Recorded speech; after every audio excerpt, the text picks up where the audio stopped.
Today's lesson focuses on quantum numbers. We use quantum numbers to give very specific information about an electron within an element's electron configuration. Now that we know about quantum mechanics and the fact that electrons exist in orbitals within energy levels, we can come up with a system that will allow us to determine the energy level, orbital, specific location within that orbital, and spin that an electron has. And so quantum numbers were designed and created in order to numerically give this information in a concise way. So there are 4 quantum numbers that exist. The first is called the principal quantum number, and it's given the symbol of small n. Be careful, because we use small n for moles, but this is not dealing with moles. This is dealing with quantum mechanics. So this principal quantum number specifies the energy level that your electron is sitting in. And the value can range from n equaling 1, which would be the first energy level, all the way to infinity. However, for us, we don't have an infinite number of energy levels to deal with. Most of our elements have electrons within energy levels 1 to 7. So if you have n equaling 2, then you know that this is dealing with the second energy level. If you have n equaling 4, you know you're dealing with the 4th energy level. So within the energy level, we have orbitals. And the orbital quantum number, which is given the symbol of an lowercase l. Okay, so it doesn't show out nicely here with the font, but it is like a scripted L, okay? Cursive L, if you want to call it that. That's the symbol that we use for the orbital quantum number, which tells us the orbital shape or the type of orbital that we're dealing with. So we know that we have the s, p, d, and f orbital, and the numbers that we use for this begin at 0. So if we have L equaling 0, this refers to the s orbital. L equals 1 refers to the p. L equaling 2 is referring to the d orbital. L equaling 3 refers to the f. Be careful here, because typically we start numbering at the number 1, but we don't in this case. Okay, so the first orbital quantum number is the number 0, which indicates the s orbital. Now within each orbital, we have different locations where the electron can sit. And so the magnetic quantum number is going to indicate the orientation or the location of the electron within our orbital. And again, this will be like a cursive L that we use here. So M with a subscript of a cursive L. Now, the values that you can get for the magnetic quantum number depends on the L value. Okay, so we'll pay attention here to make sure that we understand this. The ML values for this location will range from negative L, okay, all the way to positive L. So for example, if we were talking about the p orbital, the L value for the p orbital from the previous slide is L equaling 1. Okay, so L tells us the orbital type, 1 is referring to the p orbital. So the locations where the electrons can sit will range from, so the ML values will range from negative L to positive L. And this makes sense. The p orbital has 3 locations. If we're going to range it from negative L, that means I'm going to number this location as negative 1, 0, all the way to positive L, which is equaling 1. Similarly, for the d orbital, okay, so for the d orbital, the L value is equal to 2.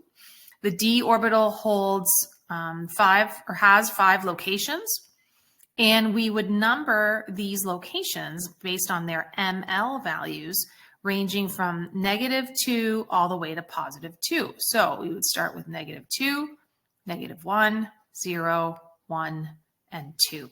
And here we can be really specific about the location of an electron. So if you know that your electron is in a d orbital, you could say the ML value is -1, and everyone will know that that's referring to the second location in the d orbital, and that's where your electron is sitting.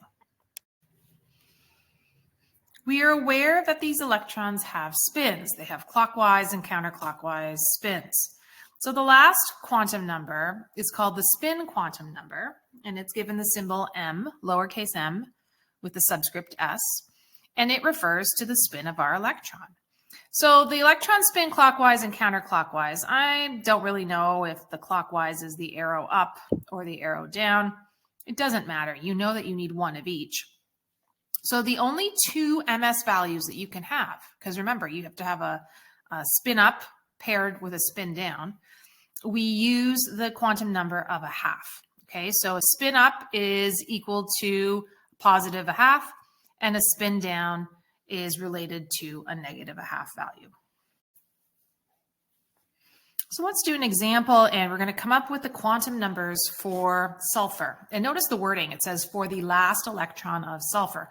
Well, that last electron is electron number 16 for sulfur. And so we're always referring to sulfur's location over here on the periodic table. So there's two ways that you can do it. You can use an electron configuration and then come up with the quantum numbers that way. But there's also a way to do it just looking at the periodic table. So I'll show you both ways. We're going to get the same quantum number either way. But let's set up our electron configuration. And to get to sulfur, we first have to fill 1s. So we'll do our 1s orbital with 2 electrons. Then we have to fill 2s. We have to fill 2p. And then we've got the second energy level all filled in. Then we want to fill 3s. And then we see that sulfur is sitting here in the 3p orbital, 4 electrons in. So 1, 2, 3, 3p.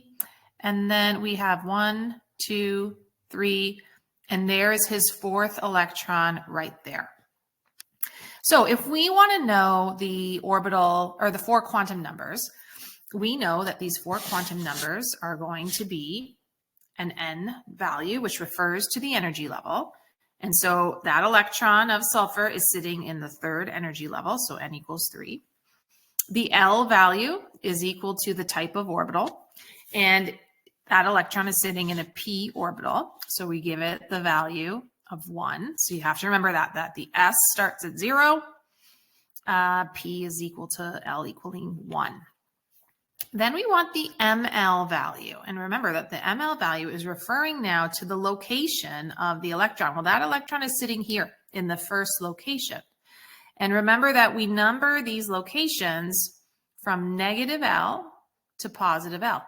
Well, if L is equal to 1, this would be given the number -1, 0, and then +1 for the last location. So the ML value for our particular electron is -1. And then lastly, we want the spin. It happens to be a spin down. And so spin downs correspond to -1/2. And so we just write in -1/2. Now, you can also look at the periodic table and not draw out an electron configuration. But the only way you can do this on the periodic table is to understand the setup of the periodic table and the way it is set up with orbitals and energy levels. So here we are in the P block, okay, over here. We know that the P block starts at energy level 2. This is 2p. And we know that this section of elements would correspond to 3p. So right there, we can get our 2 orbital or our 2 quantum numbers. We can get n equaling 3. We can get L equaling 1. But when I come up with the location, this is a little bit different. Remember that these first 3 elements over here, so I'm just going to erase some of this and clean this up a little here. Okay, so remember that our first 3 elements right here correspond to these first 3 single electrons that we would place. So these would all be spin ups for those first 3. And then the last 3 elements are the electrons that we come along and we do spin downs. So we have to recall that when we look at the periodic table. So that means sulfur is in a spin down, but he's also in the first location because he is the pair to that very first electron. So that enables us to figure out that we have an ml value of -1 and then an ms value of -0.5. So when you think of the periodic table like this, again, this would be -1, 0, 1 for all the single electrons that got placed. And then the spin downs are also -1, 0, +1 for all of the paired electrons that got placed in those locations. And these ideas can be applied to the D block, to the F block, and so on.